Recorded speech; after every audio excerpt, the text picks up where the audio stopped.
professor Marcos pudesse sentar conosco, gostaria de convidar o professor Antônio Carlos Pereira Barreta, o professor Fernando Bacal, o professor Salvador Rassi, professora Lígia Moura e Aguinaldo Freitas, para que nós possamos colocar em perspectiva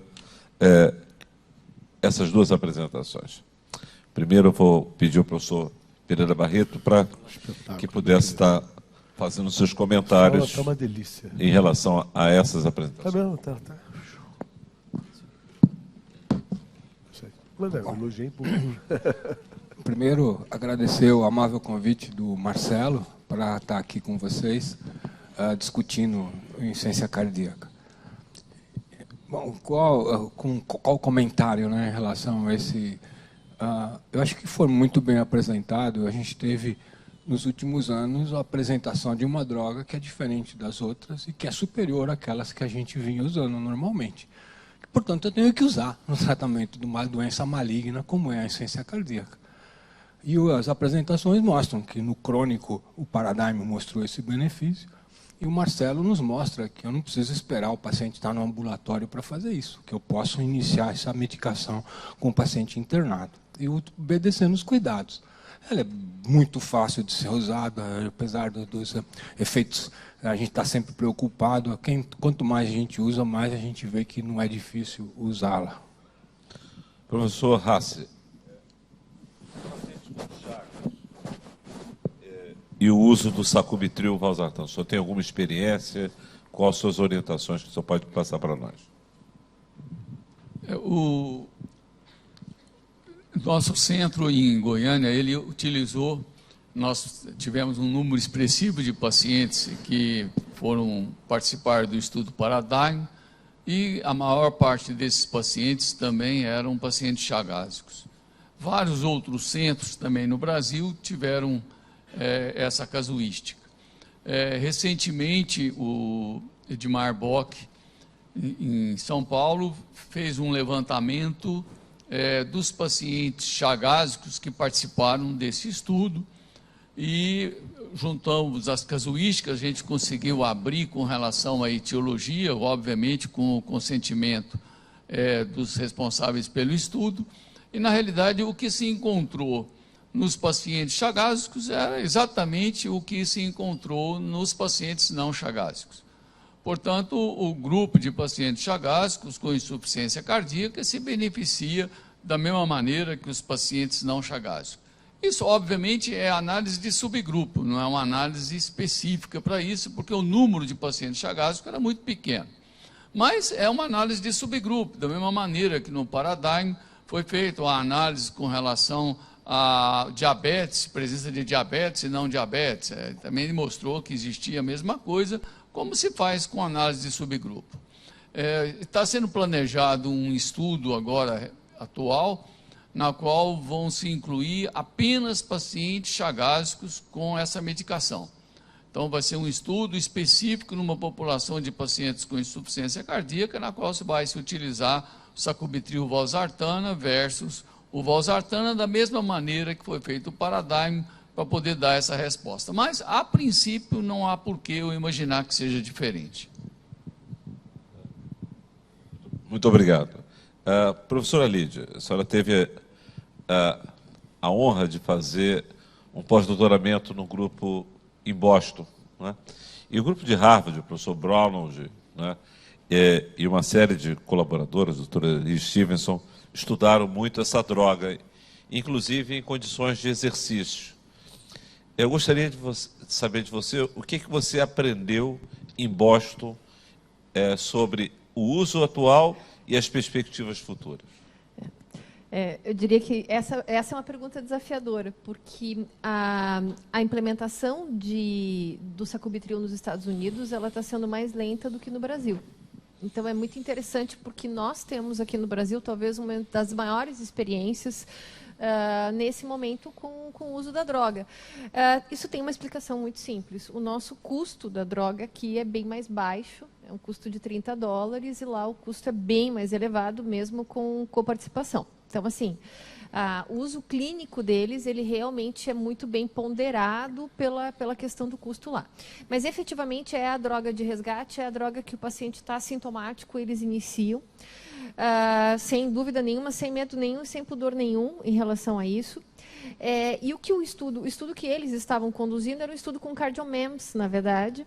Era um estudo que está para ser finalizado agora, é um estudo do professor Brown, da doutora Stevenson, e era um estudo com CardioMEMS nos pacientes que começaram o uso do sacubitril e que foram avaliados em diversos cenários em relação a como é que funcionou o processo de congestão, o uso de diurético e a performance no exercício. Preliminarmente, o que a gente já sabe é que você tem uma redução do uso de diuréticos quando você começa a usar o sacubitril. Você tem redução das pressões, isso o CardioMEMS mostra claramente a entrada do sacubitril, realmente o do entresto cai, as pressões pulmonares caem, e a percepção de dispneia do doente é uma coisa que chama atenção, que a gente vê na prática clínica sem CardioMEMS, sem nada. A percepção de dispneia é uma coisa que chama muito atenção pela melhora. Mas isso eles estavam observando a melhora. O que eles fizeram, na verdade, tinha um teste que era um teste de estresse, que era um teste de degraus, que era um teste de aumento, como se fosse uma rampa, que eles fazem nos devices, eles estavam fazendo, e alguns testes de resistência, e você via melhora em todos os parâmetros. Ou seja, é uma droga de melhora clínica importante. Além dos estudos de mortalidade, a melhora clínica é uma coisa que chamava atenção lá. O estudo está para ser publicado, ele não conseguiu um N muito grande, mas o Dr. Brown deve estar publicando ele agora. Obrigado. Professor Aguinaldo, uma honra tê-lo aqui no Rio de Janeiro, e você é um especialista também na área de hipertensão pulmonar, sua tese é sobre isso. Recentemente eu tive um paciente jovem ainda, com uma miocardiopatia isquêmica grave e tomando a dose plena de sacubitril valsartana e com uma hipertensão pulmonar importante, mas com um componente reativo significativo. E a grande dúvida era fazer sildenafil ou não em associação. A gente sabe da complexidade que é isso. Em relação o paciente está usando essa droga e fazer sildenafil recreativo ou terapêutico. Você vê alguma contraindicação? Você já identificou algum tipo de para-efeito em relação a isso? O que você poderia nos ensinar sobre isso? Olha, Evandro, nem recreativo e nem terapêutico, não há nenhuma contraindicação, porque o sildenafil, via oral ou endovenoso, ele tem muito pouca repercussão sistêmica, né? Essa é a primeira coisa. A segunda, que para esse paciente, miocardiopatia dilatada, isquêmica, provavelmente o sildenafil terapêutico não vai ter efeito, né? Ele deve ter uma hipertensão veno-capilar que acabou com um componente arteriolar. Mas nenhuma associação, isso é uma pergunta importante, da mesma forma que o paciente usuário de sacubitril valsartana chega com um pico hipertensivo no pronto-socorro, a tendência é fazer um captopril sublingual, então tem que ter esse cuidado. Não há nenhum cuidado adicional com o sildenafil e com nenhum outro inibidor da fosfodiesterase, diário ou eventual. Professor Bacal, o paciente transplantado, né? Sempre sobe essa pergunta para você. Essa droga, você tem experiência com ela? Ela pode ser utilizada naqueles pacientes que já teve algum grau de disfunção e tem o seu transplante, ou na fase pré-transplante? Como é que você usa na insuficiência cardíaca no manuseio desses pacientes? Bom, Evandro, pós-transplante não temos dados, né? O transplantado, ele frequentemente fica hipertenso pelo efeito vascular, tubular renal dos inibidores de calcineurina, e as drogas que nós utilizamos ainda, IECA, bloqueador de canal de cálcio, eventualmente diuréticos, evitamos beta-bloqueador, mas podemos usar se tiver disfunção. Então, no cenário pós-transplante, ainda não. No pré-transplante, não tem dado, até me perguntaram essa semana, alguém me perguntou, você está tirando pacientes da fila de transplante com sacubitril valsartana? Não tenho esse dado ainda. Queria ter essa afirmação ainda, mas não. Mas se a gente imaginar que o paciente, a fase mais avançada, ele responde pelo efeito vasodilatador mais potente do que o IECA, talvez a gente consiga um subgrupo de pacientes que hoje estão sintomáticos, que fiquem melhor clinicamente, hemodinamicamente, consigam um remodelamento reverso, e pode ser que no futuro a gente indique menos transplante. Não temos dados hoje, a literatura é pobre em relação a isso. É um cenário, como Montera falou, ainda zona cinza, no doente agudamente descompensado, no paciente que está com inotrópico, que hoje a gente ainda dá inibidor de ECA com dobutamina, por exemplo. Eu não tenho experiência do dobutamina mais sacubitril valsartan. Acho que o tempo a gente vai criando mais segurança para poder usar nesse cenário também. Quer dizer, ainda é uma área cinzenta. Área cinzenta. Simões, o Beck fez um artigo provocador e publicou nos arquivos se a gente não tinha um efeito diurético e se esse era um efeito importante da combinação sacubitril-valsartan. Com certeza, quando fala de diurético, a gente sempre fica apostando muito em drogas que reduzam a diurese e melhoram a insuficiência cardíaca com fração de ejeção preservada, que é a única coisa que melhora esses pacientes. E a gente vê hoje que as glifosinas fazem isso, e talvez esse seja uma grande expectativa da melhora sintomática, eu não estou falando da complexa fisiopatologia. Você está animado com as perspectivas do Paragon em relação a essa classe de drogas? E pode ser que o efeito diurético seja uma coisa interessante nessa classe de drogas que a gente ainda vai entender um pouco mais? Então, eu li, achei bem interessante a carta do Short Communication, né, do Rode com o Luiz Beck, lá do Hospital de Clínicas de Porto Alegre. Eu acho que eu acho que ele conseguiu colocar numa perspectiva algo que a gente sabe que acontece. É variável, mas a maioria dos pacientes, quando começa com sacubitril/valsartan, tem uma pequena redução de volemia, urina um pouco melhor, tanto que é comum a gente retirar um pouco da furosemia diurético de alça para o paciente se manter volêmico, principalmente se a pressão reclama um pouco, reduz. O que eu acredito muito é que esse efeito diurético, apesar de estar retratando o efeito da potencialização do BNP endógeno na fisiologia renal e produzir natriurese, eu não acredito que isso seja um efeito maior responsável pela redução dos desfechos, ou benefício clínico. Eu acho que isso é um detalhe importante, eu acho que ajuda, mas não é isso que, sem dúvida, porque julgar que um efeito diurético possa estar por trás do tamanho, assim, redução de mortalidade por todas as causas, morte súbita, tudo que aconteceu com o remédio, eu acho que é atribuir bola demais para o diurético. O diurético, na verdade, quando a gente fala, por exemplo, diurético de alça, furosemida, a gente sabe que quando usa furosemida, ele é um ativador neurohormonal. Ele age na mácula densa e aumenta a aldosterona, a atividade plasmática de renina, então é um mal necessário.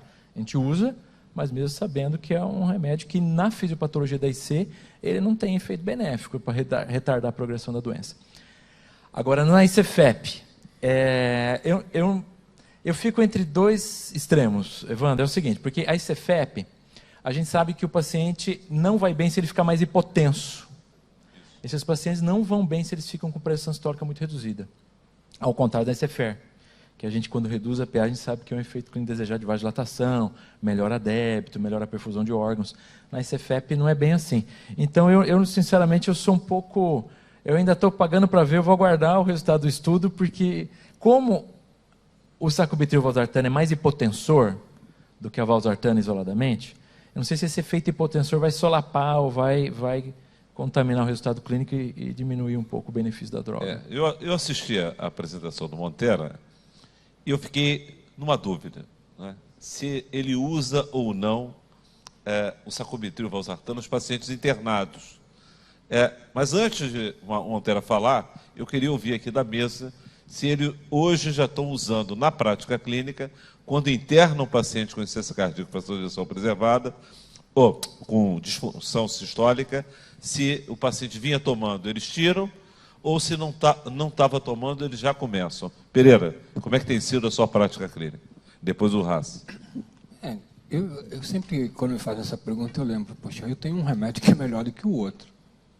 Se o paciente está descompensado, ele está precisando. Por que não?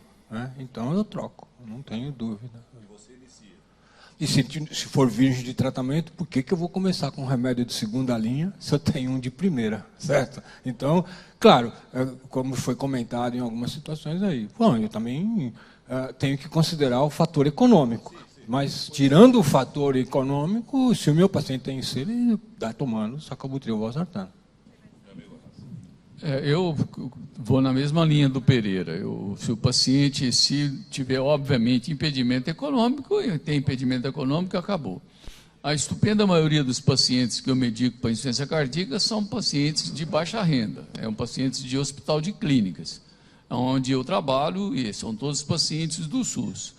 Tá certo? Então, mas mesmo isso, para mim, é surpreendente como, se você conversar direitinho com a família, explicar para o paciente os benefícios da medicação e tudo mais, não é uma coisa proibitiva frente aos benefícios que essa medicação propicia. Então, se não há um impedimento econômico total, eu também já começo com a outra medicação. A resposta para isso, a gente tem que analisar o mundo real e o mundo do estudo. O mundo real é você tentar dar alta o mais precoce possível ao seu paciente. Então, quando eu aplico um protocolo que agora está sendo preconizado pela Sociedade Europeia e Americana, que é o protocolo Fast Track, ou quem trabalha em Day Clinic é a mesma coisa, onde 65% dos doentes entram nesse protocolo, eu dou alta do doente em 36 a 48 horas, com a média máxima de 72 horas. Então, veja, eu em 72 horas, eu não encaixo esse doente em nenhum desses dois estudos. Porque se ele vem em uso prévio de IECA quebrar, é 36 horas de washout. Então, isso atrasa a minha alta. Se ele sair desse protocolo Fast Track, porque os estudos preconizam que ele vai ficar 6 dias internado. Isso não é mais a recomendação para o doente estável. A tendência agora é dar alta mais precoce, com uma descongestão mais intensa, e sair com dose inicial, que ele tem que sair. Então, se no caso ele não entrar no protocolo de descongestão rápida, nem no Day Clinic, aí você pode, sem dúvida alguma, iniciar o sacubitril valsartana na pré-alta, como recomenda o protocolo, desde que ele esteja seguindo a normativa.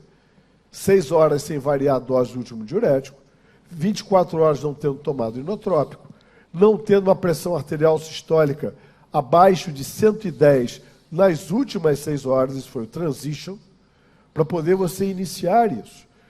Se eu seguir o que está lá no estudo, na realidade eu acabo criando um funil de segurança. Por isso que ainda é uma reflexão. Pode ser que se decida, ao se desenhar um estudo, não seguindo esses preceitos de segurança, a gente consiga abrir mais o leque. Mas, no atual momento, esses são os preceitos de segurança para você poder usar esse fármaco, que aí você vai ter esse resultado que lhe permite iniciar internado, diferente de iniciar 2 semanas depois. Professor Bacal, você usa ou não usa o sacubitril valsartano nos seus doentes internados? Concordo plenamente com o que foi falado. Se o paciente internou descompensado, algo não vai bem, se ele toma, eu troco, se não tomava, eu inicio o hospitalar.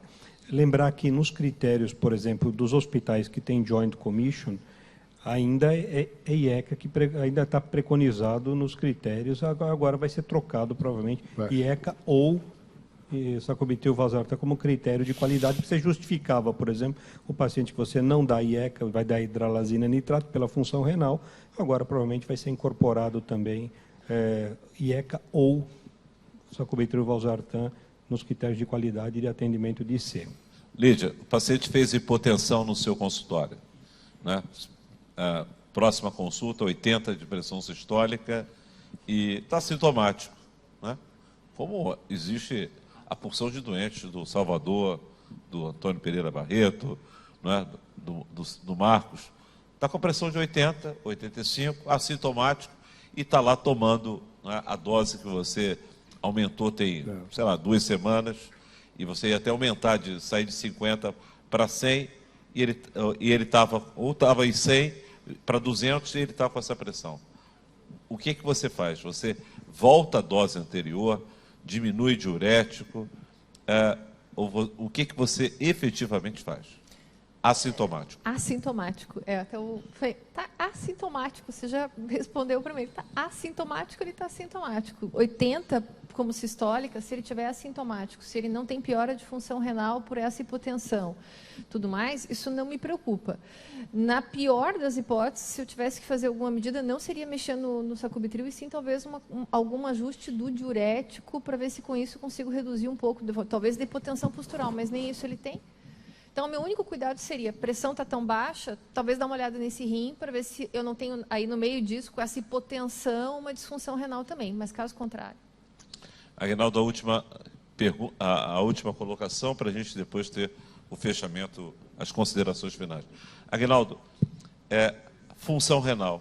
Eu fiz, dobrei a dose e a função renal teve um aumento da creatinina de 0,4. O que eu faço? Eu mantenho, eu diminuo, ou simplesmente eu observo e acompanho isso, monitoro, vejo o potássio? Como é que tem sido a sua prática em relação a variações de creatinina tipo 0,4, né, quando você dobra a dose? 0,4 a depender da creatinina de base, né? Vou supor que é menor que 2. E acho que é um aumento discreto de creatinina que tem que tatear. A gente percebe, tanto na prática como no resultado dos estudos também, que quando você introduz um IE, um bloqueador do sistema renina-angiotensina, é comum a creatinina variar, e se você persiste a dose, ajusta a volemia, a tendência é a creatinina ela voltar ao normal. Então, é uma mensagem importante para a gente que otimiza o tratamento, a gente não desistir da otimização só por essas variações de creatinina, que na maioria das vezes elas são transitórias. Então agora vou fechar aqui, ao contrário, começar do Baccal ao professor Pereira Barreto. Eu queria que você passasse, Baccal, sua visão do que foi a introdução nessa década dessa classe de drogas e quais são as suas perspectivas em relação à próxima década, se realmente IECA e BRA vão para o aposento ou não. Bom, eu acho que a gente está vivendo um segundo grande momento na prática. Beta-bloqueador foi uma revolução, porque nós aprendemos na faculdade que era uma droga proscrita na insuficiência cardíaca e nós vimos a revolução que foi, né? Agora, nós imaginávamos que tinham chegado no máximo com o IECA, ninguém tinha batido o IECA, aparece uma droga que consegue 20% em todos os desfechos duros. Então, é realmente inegável o maior estudo de insuficiência cardíaca crônica já feito. Então, eu acho que a tendência futura é IECA e BRA serem aposentados, sim, por essa nova droga. E eu só vou fazer um comentário em relação à creatinina. A gente que vê tanto insuficiência cardíaca, às vezes a gente tem um paciente nosso que ele está ótimo com 2, 2,5 de creatinina, ele está péssimo quando está com 1 de creatinina. Então, é claro que a gente tem que ter segurança em relação ao potássio, se não está piorando, mas esse equilíbrio ele é muito tênue de paciente a paciente, e tem pacientes que um pouco mais secos, com creatinina um pouco mais alta, ele fica bem longe, fora do hospital, e com creatinina mais baixa ele vai ficar péssimo, toda hora te procurando, sintomático. Lídia, esses dois aí vão dar trabalho ao Paulo Guedes, vão ser aposentados? Vão, eu acho que sim. Eu acho que é a história natural. O Paulo, não tem jeito, é a história natural. Para ver o impacto da droga, eu fui uma das pessoas que participou, o Simões também, da consultoria do SUS, da implementação da Conitec do Entresto para o SUS. E para quem não conhece a diretriz do SUS, ela é muito interessante, porque ela não é uma diretriz em que você só aponta a droga, né? Ela faz toda a avaliação de custo-efetividade, impacto em internação, ela é muito interessante. Tem várias coisas que a gente pode reclamar nesse país, mas ela é muito bem feita. E a consulta pública acabou realmente optando pela implementação do Entresto para SUS. Essa foi uma coisa interessante, não é? E essa foi a mobilização dos cardiologistas. Mas tinha uma evidência forte. Aqueles que provavelmente sentaram, olharam as evidências, sem olhar o mundo da prática, e estava todo mundo tendo muita experiência positiva. Então, a análise da Conitec, que em dezembro do ano passado, em 2018, vedava a incorporação tecnológica, houve uma revisão, não é? E, novamente, novos dados foram aparecendo, e, com certeza, eu acho que esse vai ser um avanço para o segundo semestre. Né? Vai, Eu acho com que certeza. ainda o SUS não incorporou, do ponto de Tem vista 180 liberal. dias. Ele tem 180 dias. Isso Mas, aí. e na verdade, essa mudança entre a diretriz do SUS e tudo mais foi um pouco porque realmente o entresto não estava aprovado pela Anvisa quando a diretriz começou a ser feita. Então, Isso. não foi nem a comissão técnica, foi uma questão de desajuste de tempo. Mas é importante dizer, o impacto da droga é tão grande, mesmo quando você faz pequenos estudos de custo-efetividade, de redução de morbidade e tudo mais, que você consegue a implementação de uma droga dessas no SUS, se a gente lembrar que beta-bloqueador foi literalmente um parto fórceps. Isso aí. Então, eu acho que é uma mudança muito grande de paradigma. Nós temos alguns pacientes da fila de transplante que utilizaram em Curitiba e que acabaram saindo.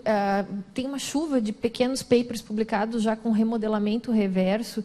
Eu não sei, tem um universo se abrindo com essa droga. Eu acho que a perspectiva é muito boa. Agnaldo, vai dar trabalho, Paulo Guedes.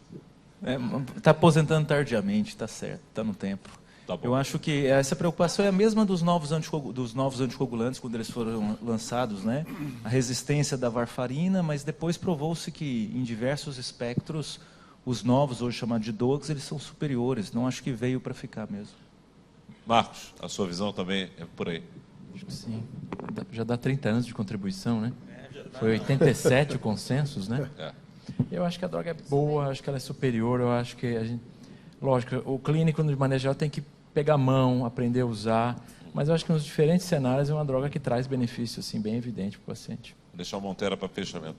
Rassi, você acha que nós fizemos um bom trabalho, o DEIC, de encaminhar para consulta pública? Não, óbvio que fez. Eu acho que isso foi muito importante e eu acho que vai ter as consequências agora. Só duas coisinhas bem rápidas. Não esquecer, o sacubitril valsartana, ele não vai aposentar o BRA, porque alguns pacientes, e não é pouco, eles tossem com o sacubitril. Não esquece, o sacubitril degrada os peptídeos, impede a degradação de peptídeo, mas também impede a degradação de angiotensina 2 e de bradicinina. Então, uma porcentagem dos pacientes tossem com esse remédio. Então, o BRA vai ter que ser a droga que vai ser a alternativa de tratamento. A segunda coisa é que não ficar com a dose baixa. Existem 3 níveis de dose, né? 24, 26, 49, 51, 97, 103. Quando você fez o desfecho comparativo com o valsartana em termos de redução de mortalidade, ela foi expressiva quando você usava a dose intermediária e alta. Aí sim que reduziu. Quando você ficou naqueles pacientes com 24, 26, a diferença não foi expressiva com relação ao grupo controle. Então, tentar sempre passar para a dose intermediária, tá certo? Para poder, aí sim, você ter os benefícios e justificar a troca das drogas clássicas pelo sacubitril valsartana.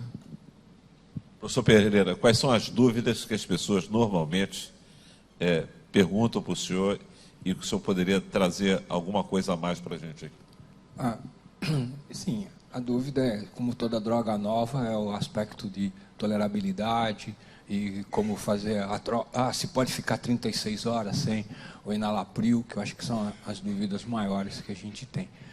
Mas eu queria reforçar aqui isso que o Salvador falou, que é, assim, não tem documentação que droga baixa funciona, dose baixa funciona com qualquer um dos remédios que a gente vive usando, tá certo? Então, não é cheirinho de beta, não é cheirinho de sacubitril valsartana que modifica. Tem que progredir, certo?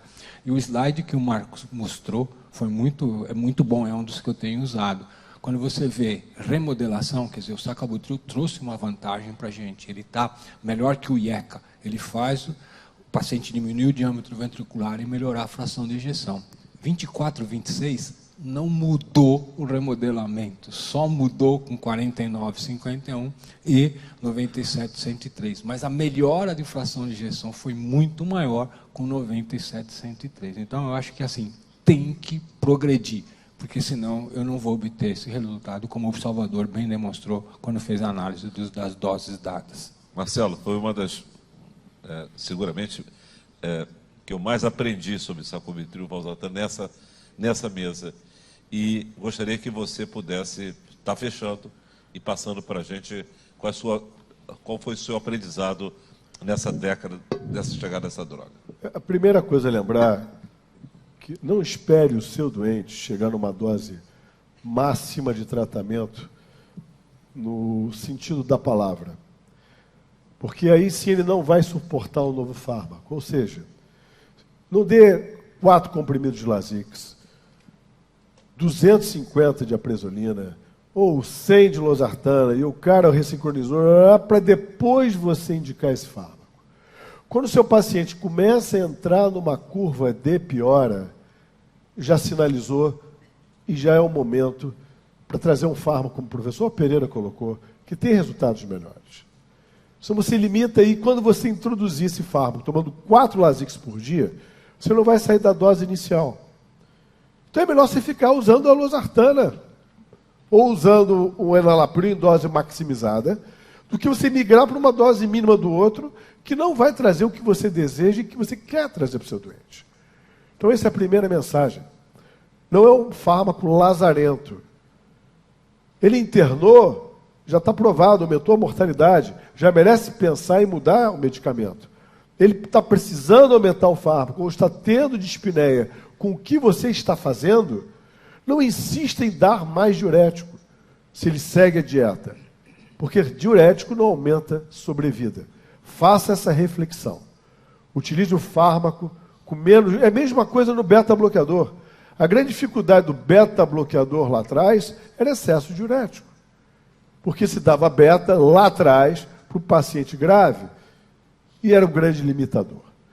Sem dúvida alguma, é um fármaco nos próximos 2, 3 anos, como os fármacos que acabamos de discutir, está em fase de amadurecimento, terão o seu nicho, terão os doentes, como citados aqui, que não vão suportar o fármaco.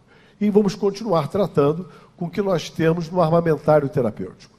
Mas nós devemos, sim, tentar migrar com a evolução terapêutica, tentar migrar para essa nova família, seguindo as orientações. Essa é, acho que, a recomendação de todos aqui nessa mesa.